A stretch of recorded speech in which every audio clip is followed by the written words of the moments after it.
This is Jenny. I'm one of the travel advisors with Must Love Travel, and we are here to talk about all of the countries that are reopening all over the world, but specifically in the Caribbean. So today I am joined with my colleague and friend Jacqueline, who is another travel advisor here at Must Love Travel. Hi, Jacqueline.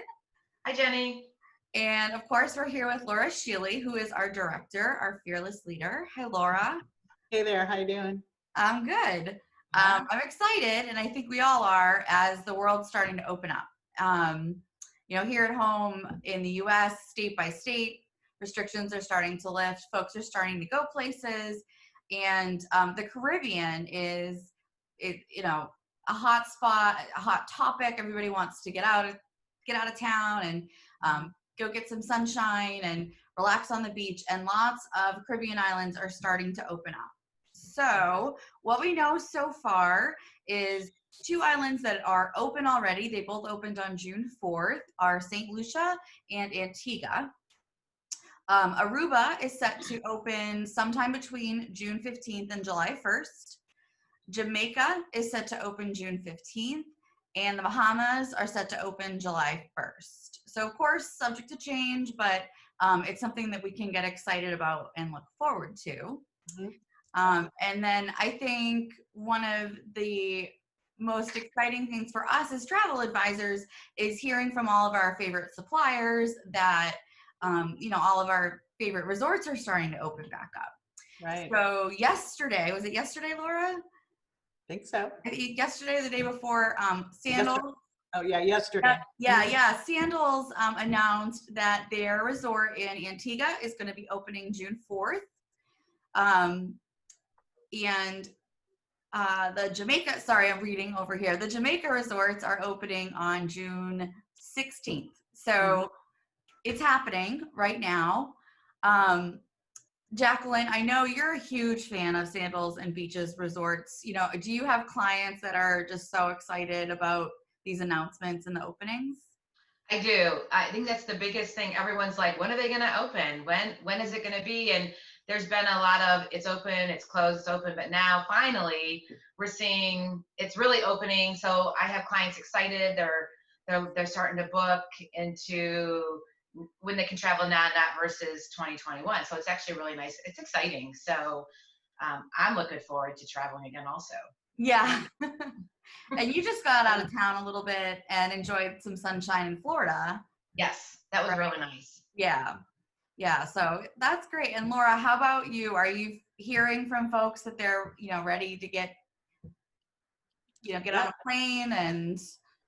Yeah, definitely. I think, I have clients going at the end of July, and one of the issues has been just the airlines, getting the airlines going and flying down there. So flights have been adjusting and canceling. I've been on with AirHelp quite a few times, changing flights. But I think the consistency is starting to build now that more and more islands are opening. They're starting to see that clients are wanting to travel. So the airlines are opening up those itineraries as at least what we can see. So definitely excited about that. Sandals is such a great product. It's great, and Antigua is gorgeous. It's a beautiful property too. So one of the best beaches, I think. Antigua is known for their beaches, and I know I have clients that go year after year to Sandals Antigua. Yeah, and of course the Jamaica resorts, because there's so many to choose from. And then Jacqueline, what were you hearing about beaches?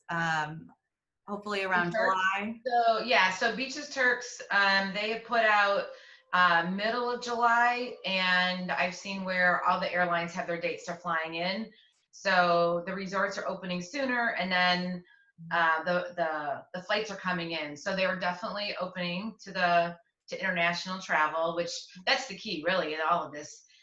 If they open earlier to locals, but now the international travel, that's what everyone for me was looking for. When is international travel at? So that's really great. And I've also seen the airlines, like even 2 weeks ago, let's say you were looking in one destination, there were like 2 flights. Now there's 4 flights, which Right. seems a little, but it's big because all the prep work the airlines have to do to get these planes back up and flying, and the pilots have to, you know, do air simulations since they've been grounded. So it's a big process.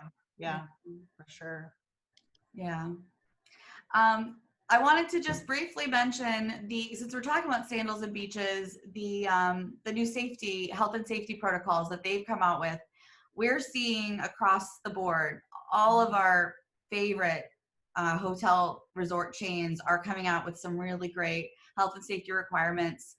Some of the highlights at Sandals and Beaches are, they call it an 18 touch point practice. So they're integrating advanced hygiene practices across 18 key touch points. I won't go through all of them, but it's basically, from the moment you get off the plane and you are in the lounge waiting for your transfer until you get to your hotel room, the level of cleanliness is just as high as it can get. The way that they're keeping their properties clean, for example, the public restrooms are going to be cleaned every 20 minutes or less.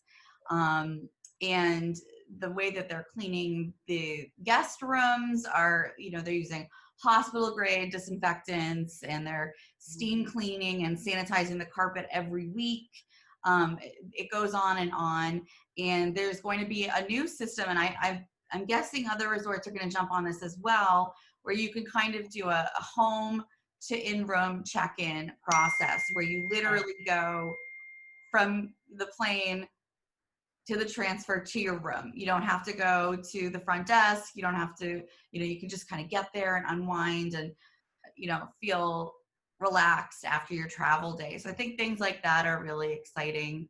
And Sandals has at many of the airports, Sandal has their own check-in lounge, and it's even going to extend to that check-in lounge as well. So, and their transfers, they have their transfers and that type of thing. So, in general, maybe Jacqueline, you could say, but the Sandals and Beaches employees are amazing to begin with.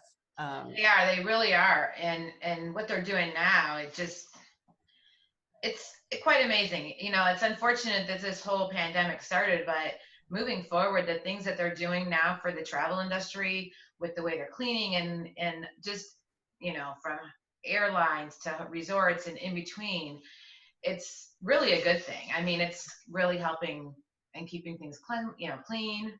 So I think, I know we're getting ready to wrap up a little bit, but we can always, our agents or our advisors, I should say, all have protocols for some of these all-inclusive Sandals. We can send out that, AM Resorts, Charisma Resorts, all of them, have information. So your travel advisor can also, include that.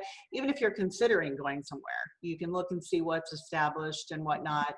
And then they can find out also about the airports, what are they doing and all that type of thing. So, and, I think one other thing is if a client wants to travel, but they're concerned about something specific, they should reach out, because like I went to Florida recently, and some of our other agents are starting to travel, and so they're experiencing firsthand what they're doing in the different sectors of the travel where you're at, so they could maybe help someone feel more comfortable, or guide them how it's going to work, so they know ahead of time what to expect.